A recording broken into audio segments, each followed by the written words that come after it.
Boa tarde, pessoal. Então nós estamos começando a nossa primeira aula à distância, né? Nós estamos em recesso. Então, para que vocês não tenham que se deslocar até aqui, as aulas vão ser gravadas. Então, toda terça-feira, como eu falei para vocês, eu irei postar as aulas referentes aos assuntos das nossas aulas. Muito bem. Então, começando hoje, nós vamos falar sobre a colonização e os processos de emancipação na América. Lembrando que nós falamos em sala da colonização portuguesa, passando pelo processo de emancipação também, e chegamos até o governo Dilma Rousseff e a crise econômica e os assuntos mais contemporâneos. Por continuidade, então, a essa sequência de estudos sobre a América, nós vamos falar hoje sobre a colonização e processos de emancipação na América. Então, começando a falar, nós começamos pela colonização inglesa. E para falar da colonização inglesa, pessoal, falando um pouquinho da história, então a Inglaterra ela vai iniciar sua colonização tardiamente, diferentemente de Portugal e Espanha, né? Então nós falamos do período da expansão marítima comercial, eu falei para vocês que foi muito próximo, né? Então enquanto Cristóvão Colombo descobriu a América no ano de 1492, Pedro Álvares Cabral chega no Brasil no ano de 1500, e a gente vai ver que a colonização inglesa ela vai se dar somente no século XVII, o início dela, mais ou menos por volta do ano de 1620, né? E entre os diversos motivos, pessoal, prestem atenção nisso, são as questões que vocês responderam que não estavam tão boas, então olha lá, causas e consequências, prestem atenção sempre. A tardia centralização política, então vai ser um caso um pouco diferente do que nós percebemos para Portugal. Então, enquanto em Portugal a formação da monarquia nacional se deu por volta do ano de 1139, aqui ela vai acontecer muitos anos depois, e esse processo vai afetar a colonização da América e o desbravamento do mar. Certo? A Guerra dos 100 Anos, que na verdade durou 116, a gente vai comentar um pouquinho sobre ela, e a Guerra das Duas Rosas, que foi uma crise ligada à monarquia, quem seria o novo sucessor do trono da Inglaterra. E a iniciativa, então, ela vai se dar por Elizabeth I, que promoveu a burguesia, incentivando o comércio e a pirataria. Então, pirataria é aquela prática de você sair pelo mar, né, tentando roubar, saquear. Elizabeth I, então, ela vence a invencível armada de Filipe II da Espanha, Filipe II, aquele que nós já falamos, lembrando que Filipe II assume o poder 80 anos depois da descoberta do Brasil, o período da União Ibérica vai ser aquele período de 1580 a 1640, certo? Então, sempre vamos nos preocupar em estabelecer essas relações entre a colonização portuguesa e as outras colonizações. Então, Filipe II, a colonização do Brasil já estava muito adiantada, nós já tínhamos vivido o período das capitanias hereditárias, nós já tínhamos vivido o período dos governos gerais, da fundação das câmaras municipais, e vivíamos então o período da União Ibérica. Todos esses assuntos nós já tratamos nesse curso, e eu peço a você, que se você não está lembrando desses nomes que eu estou falando, que você volte nos meus slides e revise, porque isso realmente é importante. Então, vence a invencível armada de Filipe II da Espanha, abrindo então uma perspectiva para a colonização de parte da América. Então, a Inglaterra passa a fazer parte deste processo. E a gente vai falar um pouquinho, então, da história da Inglaterra, né? O que aconteceu antes disso. Então, é importante a gente lembrar, né? A Inglaterra ela faz parte de um pequeno arquipélago composto por duas ilhas, uma ilha maior e uma ilha menor. E na antiguidade existiam ali os chamados condados. Então, condados, pequenos reinos, né? E a Inglaterra era o condado mais importante dentre estes. No ano de 1066, ela foi invadida pelos normandos, chefiados por Guilherme, o Conquistador, que era o duque da Normandia, e com a invasão ele se torna o rei da Inglaterra. A Normandia, só para a gente falar um pouquinho melhor, não foi um assunto que nós falamos em sala, ela era um feudo francês e, diferentemente dos ingleses, surge então a ideia de um feudalismo centralizado, ou seja, um feudalismo já mais próximo dessa ideia de monarquia. Muito bem. E uma figura importante que nós não podemos deixar de falar da história da Inglaterra, dessa história da Inglaterra durante ainda esse final da Idade Média, é a figura do rei Ricardo Coração de Leão. Ricardo Coração de Leão era um grande rei, e ele resolve então partir para as cruzadas, aqueles movimentos de resgate das terras que foram roubadas pelos árabes, as terras santas, né? E ele então deixa em seu governo o seu primo, que era o príncipe John. E esse príncipe John, chamado de João Sem Terra, por não ter direito a nenhuma herança, ele vai explorar o povo durante essa ausência do rei Ricardo Coração de Leão. E realmente as condições eram tão tristes, né? Que até os nobres chegavam a passar fome no governo do João Sem Terra. Lembrando a vocês que esse período da história da Inglaterra ele é muito bem retratado nas histórias de Robin Hood, né? O Robin Hood que vai então tirar dos ricos e entregar para os pobres. Então aquela cena dos filmes de Robin Hood vai falar desse período do governo, da ausência do rei Ricardo Coração de Leão e do governo interino do João Sem Terra, que era o príncipe John. Então está aí uma foto do jazigo do Ricardo Coração de Leão, que se encontra na França. Muito bem. Com essa crise, depois do Ricardo Coração de Leão, ele retorna e reassume o trono inglês, mas ele percebeu que muita coisa ruim aconteceu com a ausência dele.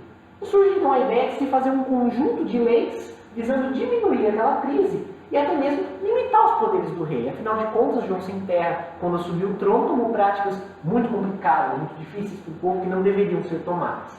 E surge então no ano de 1215, mais precisamente no dia 15 de junho de 1215, a Magna Carta, que vai ser aquela Constituição inglesa, né? A primeira Constituição que você tem notícia no mundo, uma Constituição semelhante às Constituições que nós temos hoje. Lembrando a vocês, eu não me lembro se eu falei nesse curso com vocês, sobre o Código de Hammurabi, que era aquela lei do olho por olho, dente por dente. Foi o início, né, do direito no mundo. Nós tivemos também o direito romano, o Corpus Juris Civilis do Império Bizantino, e agora sim, uma Constituição muito bem estruturada, que é a Magna Carta, de 1215.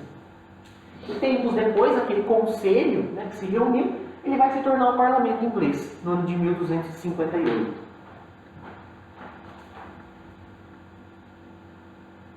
Muito bem. O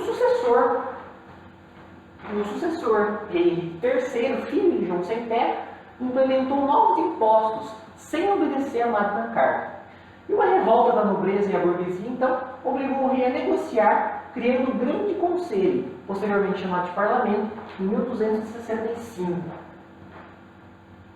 Em 1341, o Parlamento foi dividido em duas câmaras, né? Esse assunto é mais famoso, a Câmara dos Lordes, instituída em 1341, e a Câmara dos Comuns, também instituída no mesmo ano, essa formada por representantes da burguesia e cavaleiros, e a outra, então, onde se reuniam os arcebispos, os bispos e abades da nobreza. Tempos depois, o rei Eduardo I ele vai promover o ingresso de representantes da burguesia e da baixa nobreza nessa instituição. Ele procurava, então, limitar o peso da alta nobreza da igreja no parlamento, né? A igreja que ainda era a igreja católica, cristã. No ano de 1332, os representantes da burguesia e da baixa nobreza passaram a se reunir de forma separada. Essa separação, como eu falei para vocês, a Câmara dos Lordes e a Câmara dos Comuns. Muito bem, chegamos na Guerra dos 100 Anos, então, naquele contexto. Então, com a Magna Carta, a Inglaterra começa a prosperar. E acontece, então, esse problema que foi a Guerra dos 100 Anos, que se iniciou no ano de 1337, e vai acabar somente em 1453, o mesmo ano que marca a divisão entre a Idade Média e a Idade Moderna. Então, a Guerra dos 100 Anos ela foi deflagrada quando o trono francês esteve carente de um herdeiro direto. Percebam que na história da Inglaterra isso vai acontecer várias vezes. Aproveitando-se dessa situação, o rei britânico Eduardo III, neto do monarca francês Filipe o Belo, reivindicando o direito de unificar as coroas inglesa e francesa, tenta então assumir o poder. E dessa forma, a Inglaterra incrementaria seus domínios e colocaria um conjunto de prósperas cidades comerciais sob o seu domínio político, principalmente da região dos Flandres, que eu falei para vocês quando eu falei do renascimento comercial, daquelas cidades que nunca pararam com o feudalismo. Alegando ter sido designada por Deus para dar fim ao controle inglês, a camponesa Joana d'Arc mobilizou as tropas e populações locais. Aproveitando-se do momento, o rei Carlos VII mobilizou tropas e passou a engrossar e liderar os exércitos que, mais uma vez, digladiaram contra a Inglaterra. Nesse instante, temendo o fortalecimento de uma liderança popular, os nobres franceses arquitetam a entrega de Joana d'Arc para os britânicos. E como que eles vão fazer isso, então? Então, no ano de 1430, Joana d'Arc foi morta na fogueira sob a acusação de bruxaria. Então, eles inventaram ali naquele contexto que ela tinha envolvimento com bruxaria, com coisas do tipo. Lembrando que nós vivemos nesse período da Inquisição, né? Qualquer um que fosse suspeito, principalmente mulheres, né? que tivessem alguma suspeita de ligações com bruxaria, ou se perto da casa daquela mulher de repente secassem as plantações, ou morresse o gado, ou alguma criança ficasse doente, o pessoal costumava tacar essa culpa na mulher, que a mulher era bruxa, que a mulher era curandeira, era feiticeira, e o Tribunal do Santo Ofício, a instituição responsável pelo julgamento de tudo isso, ela vai geralmente julgar e condenar essas pessoas ao fogo santo, à fogueira. Então Joana d'Arc, sem merecer, né, ela foi morta na fogueira sob a acusação de bruxaria. E mesmo com a entrega da heroína, os franceses conseguiram varrer a presença britânica na porção norte do país. Em 1453, um tratado de paz que encerrava a Guerra dos 100 Anos foi assinado. Então, 116 anos de guerra. Por um lado, a guerra foi importante para se firmar o ideal de nação entre os franceses. Por outro, abriu caminho para que novas disputas alterassem a situação da monarquia inglesa. Falando então da Guerra das Duas Rosas, que acontece logo na sequência, então, no fim da guerra, a Inglaterra perdeu e não continuava sem ter alguém para colocar no trono. E duas casas, então, duas famílias, começam a disputar o trono inglês. Os Lancaster e os York. O símbolo dos Lancaster era uma rosa vermelha e o símbolo dos York era uma rosa branca, né, o símbolo da família. Eles guerrearam muito, acabaram se enfraquecendo, e o que aconteceu foi que uma terceira família, uma terceira dinastia, a dinastia dos Tudor, conseguiu chegar ao trono, coroando então o rei Henrique VII como rei. Então, a dinastia que passa a governar a Inglaterra é a dinastia dos Tudor. Nós tivemos o rei Henrique VII e, na sequência, o rei Henrique VIII, que vai ser muito importante para alguns fatores que vão justificar a colonização inglesa.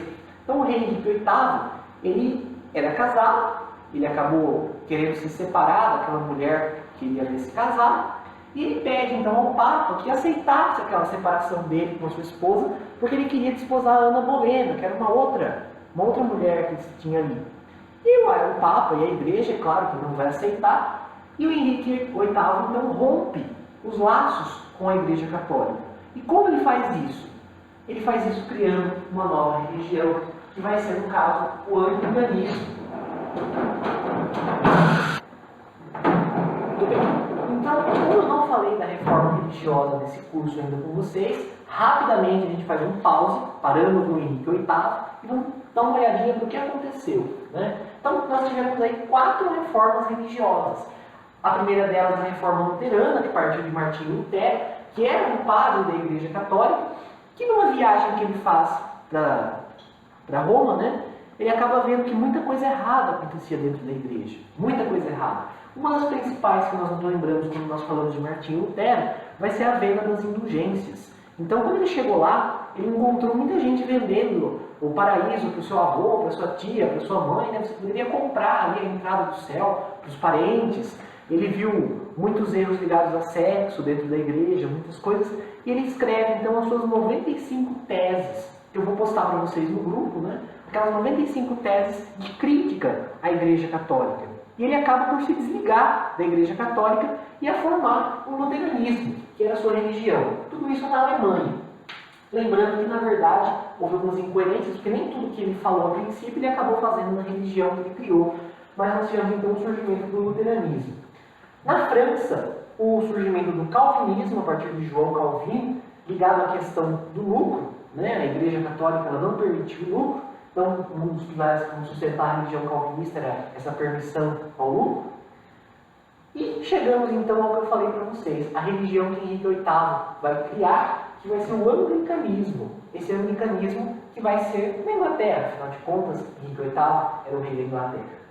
Vendo toda essa ruptura de pessoas, né, a Igreja Católica ela vai tomar uma medida também, e vai fazer a Contra-Reforma. Isso tudo no século XVI. Então essa Contra-Reforma ela vai tentar fazer com que as coisas parem de explodir, né? E algumas das medidas que vão ser tomadas nessa Contra-Reforma vão ser a Inquisição, que ela já existia, mas ela vai ser aumentada, né, como medida de cessar aqueles rebeldes.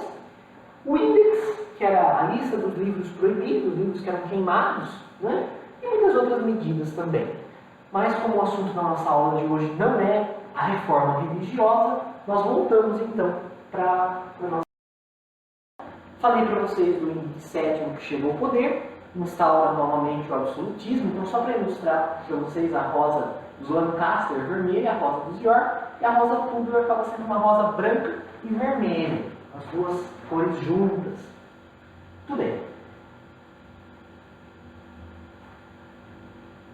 A colônia que vai ser fundada na América vai ser no ano de 1584, né? Então mais de 50 anos depois da primeira colônia portuguesa, e vai ser fundada então a colônia de Virgínia, vai ser a primeira delas. Mas isso ainda muito precariamente, porque a colonização de verdade ela vai começar com os peregrinos do Mayflower, que vai ser aquele navio que vai deixar a Inglaterra em busca de liberdade religiosa e de prosperidade na América. Então percebam que, por causa da reforma religiosa, a Europa vivia um período muito difícil de repressão, não somente na Inglaterra, mas também na França e em outros locais, né? E os primeiros imigrantes puritanos era o nome desses protestantes religiosos, puritanos ou quakers, né? Iniciaram a colonização da chamada Nova Inglaterra, com o objetivo de construir uma sociedade baseada nos princípios calvinistas. Então percebam vocês, calvinismo, eu falei para vocês que era da França, que boa parte da colonização da América inglesa vai se dar por franceses, que não tinham boas condições de colonização da chamada Nova Inglaterra, com o objetivo de construir uma sociedade baseada nos princípios calvinistas. Então percebam vocês, calvinismo está ligado à França, está ligado a João Calvino, né? Que não foram só os ingleses que dão início a esse processo. Então muitos franceses também vão colonizar a América inglesa nesse momento, justamente por conta da repressão que a Europa vivia nesse contexto. Então, se você pesquisar um pouco mais sobre a história do calvinismo, você vai ouvir falar na noite de São Bartolomeu, na matança dos huguenotes, que eram o nome que se dava aos protestantes na França, né? Então, forma-se na América Inglesa as chamadas 13 colônias, a princípio. Isso é um período de tempo, né? Então, formada por uma pequena burguesia puritana, alguns grupos da nobreza e algumas camadas populares que resolvem migrar, então, para a América, buscando melhores condições de vida. E essas 13 colônias, elas eram núcleos independentes e autônomos, né? Então elas vão lembrar bastante aquelas capitanias hereditárias que nós tínhamos no Brasil, cada uma delas com um governante específico e que tinha total poder ali dentro. Então nessa imagem você consegue observar essas 13 colônias, eu não me atrevo a falar o nome delas, porque eu sou péssimo com inglês, mas percebam que, assim como as capitanias hereditárias no Brasil, elas também se localizavam na região litorânea da América do Norte, né? Então, a princípio, a região onde eles conseguiam chegar sempre vai ser aquela região que vai ser colonizada primeiro. Tanto que na história dos Estados Unidos, isso já muito tempo depois, nós vamos ouvir falar da expansão para o oeste, que vai ser incentivada. Isso já próximo aos anos da Guerra de Secessão Americana. Então, as características dessas 13 colônias, nós podemos dividi-la em 3. Então, se nós pegarmos ali aquela região, nós veremos que as características elas vão se dividir em sul, em centro e em norte. Então, são 3 características diferentes. Olhando primeiramente para o norte. Então, a região norte, já muito alta no mapa, né, um clima temperado, um pouquinho frio. Pequenas propriedades eram o que eles faziam, né? Pequenas vilarejos de plantação, muito pequeno. Policultura, ou seja, totalmente diferente do que nós vimos na história do Brasil, com as monoculturas, os latifúndios, o sistema de plantation, né? Então, pequenas propriedades que plantavam diferentes gêneros ali. A manufatura, ou seja, o trabalho manual, um trabalho ainda muito rústico, muito simples. Trabalho livre, percebam que nós não tínhamos escravidão na parte norte da América. Familiar e o puritanismo, então, que vai ser o local onde aqueles vão se localizar. Na região central, nós vamos perceber que as características são muito parecidas, mas nós já conseguimos identificar alguns elementos de transição entre um e outro. Então, o clima também temperado, pequenas propriedades, assim como no anterior, agricultura familiar, manufaturas e comércio, trabalho livre familiar e tolerância religiosa. Então, esse aspecto ele vai modificar. Percebam que aqui, eu não falei de tolerância religiosa no primeiro deles, eu falei somente de puritanismo. Já no sul, a situação vai ser bem diferente. Então, o clima é subtropical, já é um clima mais parecido com o nosso clima na América do Sul. Nós temos grandes propriedades, né, os grandes latifúndios monocultores, utilizavam um sistema conhecido como plantation, então aquele sistema monocultura, escravidão e tudo mais. O trabalho escravo era negro, Então nós tínhamos um trabalho escravo e predominavam ali o anglicanismo, que era aquela religião do rei Henrique VIII. Então percebam que eram pessoas ali que não eram protestantes, eram pessoas que seguiam o que se tinha na Inglaterra, e o catolicismo também, que era a religião predominante na Inglaterra anterior a esse período. Certo? Muito bem. Gravem bem essas características, porque elas vão falar praticamente de toda a história da América. Então, no sul, nessas colônias do sul, eles produziam algodão, produziam tabaco, produziam arroz em grandes propriedades, por trabalho dos escravos africanos. Então, até hoje, se a gente vai ouvir falar da história dos Estados Unidos, nós temos aquelas faixas de monocultura, né? O Cotton Belt, o Gun Belt, né? A faixa de plantação do milho, a faixa de plantação do algodão. Então, isso foi marcado desde o início da colonização inglesa, essas faixas de produção de coisas. E o comércio, então, vai ser o que nós chamamos de comércio triangular. O comércio triangular vai acontecer da seguinte forma. Então, nas antigas e nas colônias do sul, era produzido o açúcar, o melaço e alguns gêneros subtropicais. Açúcar também era produzido aqui. Então, percebam que as Antilhas, né, aquela região que eu falei para vocês, que os holandeses foram quando foram expulsos do Nordeste do Brasil. Então, para a Nova Inglaterra, ela comprava esse açúcar e o melaço para fabricar um rum, né, o rum que é uma bebida. E esse rum ele era trocado na África por escravos que eram levados para as Antilhas. Né? Então, percebam que esse ciclo, né, ele continuava. E esse comércio, se você olhar no mapa, você percebe que ele forma um triângulo de pontos, né, onde isso acontecia. Então, essa era a forma de comércio que predominava e que sustentava aquele sistema monocultor, aquele sistema de plantation. Porque, afinal de contas, a fabricação do rum vinha do que você plantava e aquela fabricação vinha do motivo pelo qual você comprava escravos. Então aquilo girava, né? Era o comércio triangular. Então essa imagem ela ilustra bem, né? Então está ali o Nova York, a região da América do Norte, aqui a outra região e a África. Então percebam que o sistema que era feito era esse, muito parecido com um triângulo. Muito bem, falando da administração então, dessas 13 colônias. Então, as 13 colônias elas possuíam uma certa autonomia com relação à colônia inglesa, como eu falei para vocês, né? Cada uma tinha uma autonomia muito grande, que era chamado autogoverno. Então, os principais cargos administrativos eram de governador, um governador que era eleito no norte e no centro, ou nomeado pelo rei, no sul. Então, percebam que essa região do sul ela vai ter grandes influências e vai ser muito parecida com a colonização da América Portuguesa, certo? Então, a metrópole ali, controlando praticamente tudo. Com relação ao centro e ao norte, nós não íamos ter isso, porque eram formados de protestantes. O conselho, ou a Câmara Alta, os indivíduos nomeados pela elite colonial, e a Câmara dos Representantes, que eram eleitos pelos homens livres e proprietários. E os colonos, fazendo parte da administração, acabaram desenvolvendo a noção de participação política e de cidadania. Então a gente vai falar sobre um momento para a gente estabelecer, né, algumas comparações. Né? Eu gostaria que essa tabela vocês ou dessem print no vídeo e copiassem, ou copiassem no papel, porque ela realmente é muito importante. Os vestibulares gostam muito de fazer essa comparação. Então, com relação à colonização portuguesa, então nós tínhamos colônias de exploração e tivemos seu início no ano de 1530. Então vamos fazer então a mesma tabela agora para a colonização inglesa. A colonização inglesa era de exploração ou de povoamento? Então, como vocês não estão aqui hoje para responder, então ela era uma colônia de povoamento diferente. Então o que aconteceu nessas colônias foi realmente povoamento por parte dos protestantes e por parte da colônia da região sul. Então o objetivo aqui era muito diferente. Você não tinha aqui aquele objetivo de extração de riquezas, ou de corte para o Brasil, ou de qualquer outra coisa que a gente pudesse ter nas outras colônias. Né? Mas lembrando que as colônias da região sul tinham algumas características sim de exploração. É o que eu queria mostrar para vocês aqui. Então o início, né, como eu falei para vocês, ele vai se iniciar em 1584, com a fundação da colônia de Virgínia, mas principalmente no ano de 1620, com a chegada do navio Mayflower. Então vamos dar uma olhada para como acontecia o relacionamento entre o colonizador e os habitantes nativos na América do Norte. Então havia mais ou menos 25 milhões de índios na América do Norte e cerca de 2 mil idiomas diferentes. Os Estados Unidos têm hoje 1,8 milhão de índios em 561 tribos. Então percebam que isso diminuiu drasticamente.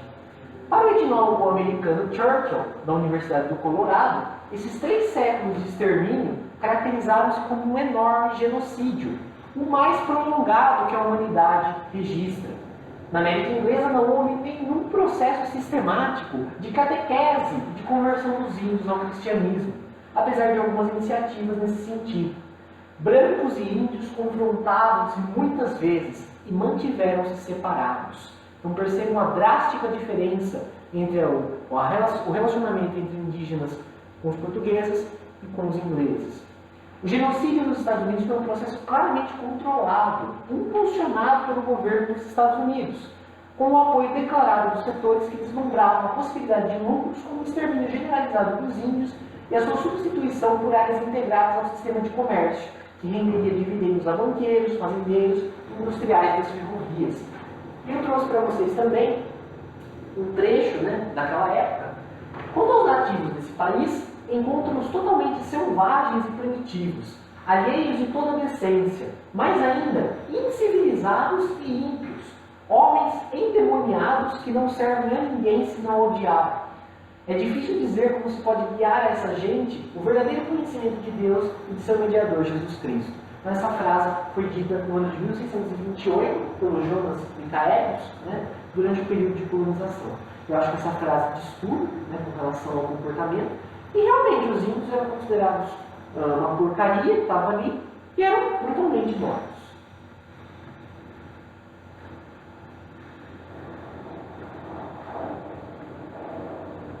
Muito bem. Então, continuando, o comércio fez com que as colônias se enriquecessem mais e mais a cada dia. E esse comércio tornou-se mais desenvolvido no que da Inglaterra. Então percebam como que essas colônias vão prosperar. E a Inglaterra então toma medidas para reverter essa situação, preocupada com o grande crescimento das colônias. As colônias começaram a se expandir para o oeste. Eu até coloquei essas fotos aqui, porque o desenho do Pica-Pau, um desenho norte-americano, ele fala muito disso nos seus episódios. Para o oeste, filho, para o oeste. Então lá estava a Louisiana, que é uma colônia francesa, localizada na região do Mississippi. Isso nós estamos falando do oeste. Iniciou-se então uma guerra entre os colonos franceses e ingleses, que ficou conhecida como a Guerra dos 7 Anos, que durou de 1756 até 1763. Então percebam que a causa dessa guerra vai ser a expansão para o oeste, que eles vão se encontrar com aqueles franceses que estavam ali quietinhos. E os franceses, então, eles vão vencer os colonos ingleses, e a França retirou-se para o norte, onde hoje se localiza o Canadá. Então percebam que até hoje o Canadá tem uma região que fala francês, e é derivado disso. Para recuperar o dinheiro gasto durante essa guerra dos 7 anos, porque afinal, quando você entra numa guerra, você acaba gastando dinheiro, você precisa de tropas, você precisa de material, a Inglaterra propôs diversos atos, que eram sobretaxas em produtos de forma especial, que vão ser as chamadas leis intoleráveis. E essas leis elas eram promulgadas sem perguntar a ninguém, e várias delas então. Nós vamos ter a lei do açúcar, que era chamada Sugar Act. Todo o açúcar e melaço que saía das Antilhas era sobretaxado ao chegar aos portos americanos. Então, ao chegar, eles colocavam um imposto exorbitante em cima do preço daquele produto para que os colonos pagassem. E assim foi feito com diversos produtos. Então, percebam aí, nós tínhamos a lei do chá. O chá, que é uma bebida tradicionalíssima da Inglaterra até os dias de hoje, colocavam também tributo sobre o chá. E esse chá era trazido pela companhia inglesa direto da China. E era muito popular na Inglaterra.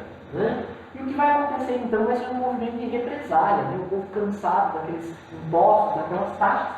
Eles vestiram-se de índios, os colonos, e jogaram todo o chá no mar. Não ficou nem para eles nem para os ingleses. E esse episódio ficou conhecido como a Festa do Chá de Boston, ou seja, The Boston Tea Party.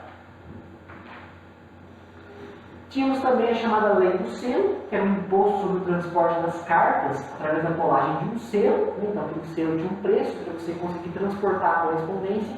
Você tinha que pagar por aquele selo, senão não seria levado. Valia também para livros e para a escrituração de casas e fazendas. Então, aquele selo abrangia uma grande quantidade de coisas. E a população, então, começou a se revoltar com essas leis. E assim a Inglaterra envia tropas para vigiar os principais portos e cidades.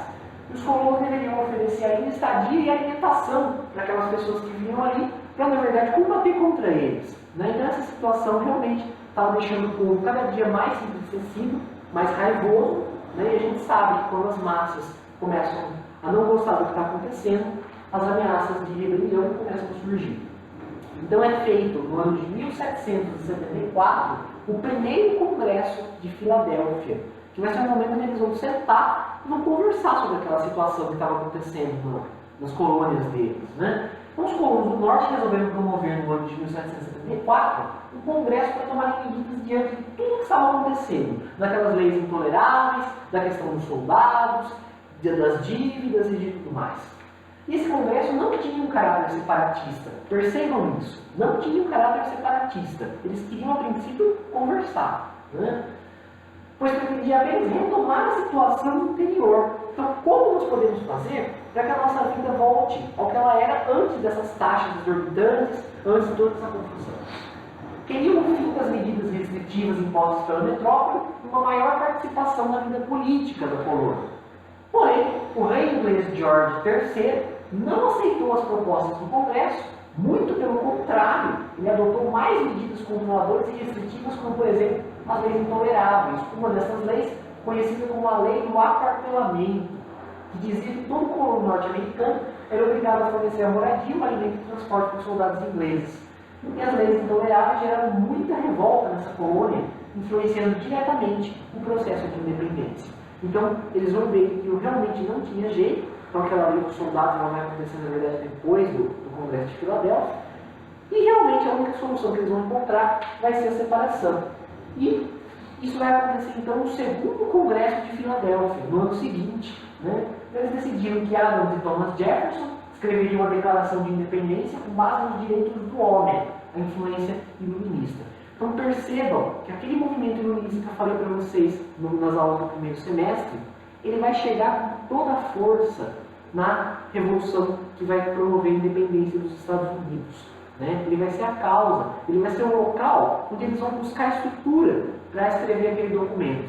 Se você pegar até hoje, né, aquele documento da independência dos Estados Unidos, ele tem um cunho absolutamente iluminista. E George Washington comandaria as tropas. Nós tivemos então a Guerra de Independência, o Adam vai à Europa, busca reforços, consegue o apoio francês, espanhol e holandês, e vencendo algumas batalhas decisivas, eles conseguem então a independência. O apoio francês vai ser importante, pelo Tratado de Paris em 1783, eles reconhecem a independência das 13 colônias. Então percebam que a Carta de Independência ela vai ser escrita no ano de 1776, né, que é a data que é comemorada até hoje nos Estados Unidos, mas na verdade aquela guerra de independência ela vai se estender ainda por alguns anos até esse reconhecimento da França. Como eu já falei para vocês no contexto da independência do Brasil, é necessário que outros países reconheçam aquela independência. Né? Então a França, através do Tratado de Paris de 1783, ela vai reconhecer a independência daquelas colônias e em 1787 vai ser então promulgada a Constituição dos Estados Unidos. Também um cunho absolutamente iluminista. Falando então um pouquinho da Guerra de Secessão Americana, continuando a falar dessa história das colônias do Norte, agora não mais colônias, mas sim um país, né? Então, as principais determinações que nós tínhamos naquela Constituição vai ser o fato dela ser uma república federativa, com um sistema presidencial, né? Foi diferente da nossa, porque a princípio nós tivemos um sistema de imperadores, né? Um sistema monárquico. E o primeiro presidente eleito após a Carta de 1787 vai ser o presidente George Washington. A divisão dos poderes, essa divisão dos poderes que surge com o iluminismo, direito à liberdade, à igualdade jurídica, a proteção da propriedade privada, que vai ser muito criticada com o surgimento do socialismo e de outros movimentos do século seguinte, o voto censitário, índios, negros e mulheres não tinham direitos. E isso, como eu falei para vocês nas nossas aulas do sistema de oligarquias no Brasil, realmente as mulheres e outros vão ganhar direitos de voto somente no século XX. Isso não somente no Brasil, mas em todas as outras localidades do mundo. E o primeiro país onde as mulheres vão conquistar o direito ao voto, por incrível que possa parecer, vai ser a Nova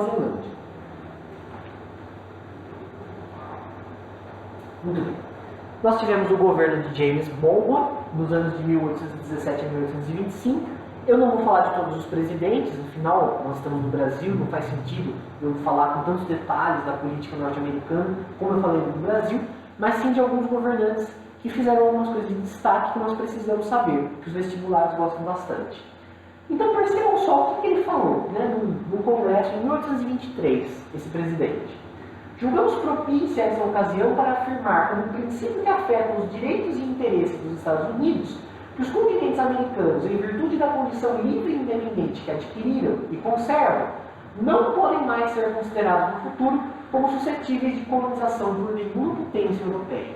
Então, James Monroe vai ser aquele presidente que vai, né, ter aquelas ideias de se fechar realmente para qualquer outro projeto de colonização. E é assinado, então, no ano de 1820, o Compromisso do Missouri, entre grupos pró-escravatura e pró-abolicionistas dos Estados Unidos, envolvendo primariamente a regulação do trabalho escravo nos territórios do Oeste.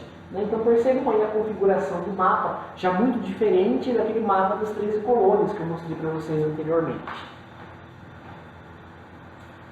E surge então a teoria do destino manifesto do James Monroe. Percebam essa pintura a princípio, né? Uma pintura mais ou menos do ano de 1872, chamada de Progresso Americano. Então é uma representação alegórica desse destino manifesto. Então nasceram uma mulher angelical, algumas vezes identificada como Colúmbia, uma personificação dos Estados Unidos no século XIX, carregando a luz da civilização, juntamente com colonizadores americanos, prendendo cabos de telégrafo por onde passava. Então tem também ali alguns índios americanos e animais selvagens do oeste, oficialmente sendo afugentados pela personagem. Então o que é essa questão do destino manifesto? Que na verdade os Estados Unidos tinham esse destino de levar a civilização, de levar a colonização para aqueles povos que ainda estavam ali, os índios e tudo mais, de cuidar da América, de cuidar de tudo. Na verdade um belo disfarce, né? Muito bem. Então, com relação à conquista do Oeste, que continuava nesse período, a escassez de terras na faixa atlântica foi uma das razões, a continuação da imigração europeia, então muita gente ainda continuava vindo para essas terras, como os ingleses, escoceses, irlandeses, russos e até poloneses, a necessidade de matérias-primas, né? Lembrando que nós já estamos em anos depois da Revolução Industrial, todos muito preocupados, né, em começar a se industrializar, em começar a crescer, para a indústria dos Estados Unidos do centro e do norte. Então essa divisão é muito importante. No sul, nós tínhamos escravidão, nós tínhamos latifúndios, né? Então ali era uma região muito agrícola. Mas nas regiões do centro e do norte, vão ser regiões onde você tinha o trabalho escravo, são regiões muito propícias à formação industrial. Então vão ser as regiões onde os Estados Unidos vai se industrializar mais. E claro, a descoberta do ouro, assim como aconteceu aqui no Brasil, a expansão para o oeste vai ter esse objetivo. E alguns meios, então, de conquista do Oeste. Nessa parte vai ser bastante diferente da conquista do Oeste brasileiro, digamos assim, né? Então nós vamos ter alguns casos de compra. Os Estados Unidos vão comprar alguns territórios. Então, como a Louisiana, na França, em 1803, aquela que eles guerrearam, eles não conseguiram no meio da guerra, acabaram comprando anos depois.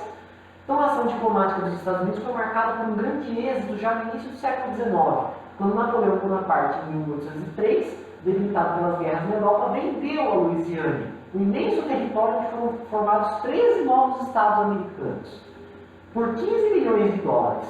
Em seguida, no ano de 1819, a Espanha vendia a Flórida por apenas 5 milhões de dólares e o Alasca, comprado da Rússia, por 7 milhões de dólares em 1867, 2 anos depois do término da Guerra de Secessão, que eu vou falar para vocês daqui a pouquinho. A segunda delas foi a diplomacia. Então, destaque-se a incorporação de Oregon, cedido pela Inglaterra em 1846. Então, a Inglaterra, que já não tinha mais participação naquelas colônias, acaba entregando o território por livre vontade. E alguns territórios também, territórios que fazem parte dos Estados Unidos até hoje, através de guerras. Então, vários estados foram conquistados, principalmente no México, através de guerra. Aqueles estados fronteiriços com o México, lembrando que o México é de colonização espanhola. Então tá aí, né, alguns territórios aí demarcados. Então, Oregon, que eu falei para vocês, esse território amarelinho aqui da pontinha, né, foi cedido pela Inglaterra em 1848. A Califórnia foi cedida também pelo México no mesmo ano. e algumas terras foram conquistadas do México, no caso o estado do Texas, né, que a configuração eu acredito que hoje seja um pouco diferente, em 1845. A região das 13 colônias, que era essa, a original. Então a Louisiana, que eu falei para vocês que era um território muito grande, foi comprado do Napoleão, esse território laranja, né? Com todo esse território, Napoleão Bonaparte acaba por vender. Né? E a Flórida foi comprada da Espanha em 1919, que é esse pequeno pedacinho verde que nós temos aqui embaixo. Então, dessa forma, de maneira muito diferente da que nós tivemos no Brasil, né, que foi através da exploração dos bandeirantes, da exploração do ouro, das rotas que se formaram, que nós acabamos tendo a configuração do nosso território. Então, se você não está lembrado dessa aula da formação do território brasileiro, através de tratados, o Tratado de Madrid, o Tratado de Utrecht e o Tratado de Santo Ildefonso, foi aquele dia que eu dei uma aula para 4, 5 pessoas somente, volte lá no nosso grupo e dê uma olhada no meu material que eu disponibilizei para vocês lá. Muito bem. Então, em 1848, a corrida do ouro na Califórnia estava todo vapor, e na sua edição de 18 de agosto de 1848, o jornal New York Herald noticiava as reservas de ouro na Flórida, que levaram milhões de pessoas de todo o mundo a povoar o árido oeste dos Estados Unidos. Então percebam que essa influência do ouro ela foi também muito forte, assim como ela foi aqui no Brasil. Como eu falei para vocês, então, a princípio nós tínhamos diferenças entre o norte e o sul, e passados 300 anos essas diferenças, claro, vão continuar a existir. Então o norte, capitalista e industrial, um trabalho assalariado de escravidão, e o sul agrário escravista, com manutenção daquele sistema de plantation e tudo mais. Então a diferença era muito marcante. E claro, diversas disparidades regionais, no norte e nordeste, uma região industrial com forte burguesia e grande número de operários, no centro e no oeste, uma região do pastoril formada por colônias de desbravadores, e no sul, o clássico latifúndio agroexportador escravista, aquele modelo clássico, né, de colonização. Chegamos então à Guerra de Secessão Norte-Americana, que é o nosso último tema ligado à história da América Inglesa, que eu vou falar para vocês na aula de hoje. Então, essa guerra ela vai se basear na liberdade dos escravos. Então, alguns movimentos de abolição, né, vão surgir, e enquanto alguns grupos dos Estados Unidos queriam a abolição, outros grupos não queriam, porque na verdade precisavam dos escravos na produção de gêneros alimentícios. Então há uma divisão nos estados da União e nos estados da Confederação. Esses estados da União eram os estados do norte, do Partido Republicano, com protecionismo e que defendiam o abolicionismo. Eles não queriam mais os escravos, né? Lembrando que isso está acontecendo por volta do ano de 1860, então 28 anos antes da abolição no Brasil. E do outro lado, os estados da Confederação, do Partido Democrata, que defendiam o livre-cambismo e defendiam o escravismo. Então eles precisavam daqueles escravos para dar manutenção no sistema que eles tinham ali. Então percebam através dessa imagem, né? Os estados da União são os estados em azul e os estados confederados são os estados em vermelho, né? Então vocês percebam que os azuis é a grande maioria. Muito bem. E o grande estopim dessa revolução, vão ser dois na verdade, mas o primeiro deles vai ser o lançamento do livro A Cabana do Pai Tomás. Então o livro da Harriet Stone, né? E o livro traça a emocionante história do pai Tomás, velho e bondoso escravo negro, e os sofrimentos passados por ele e por seus companheiros comoveram o povo americano. Então, pouco a pouco, os ideais libertários foram sendo despertados na população, e logo o país entrou em guerra civil, que culminou com a reunificação dos Estados Unidos e a libertação dos escravos. Então, olha só o assunto que eles resolvem falar no livro, né?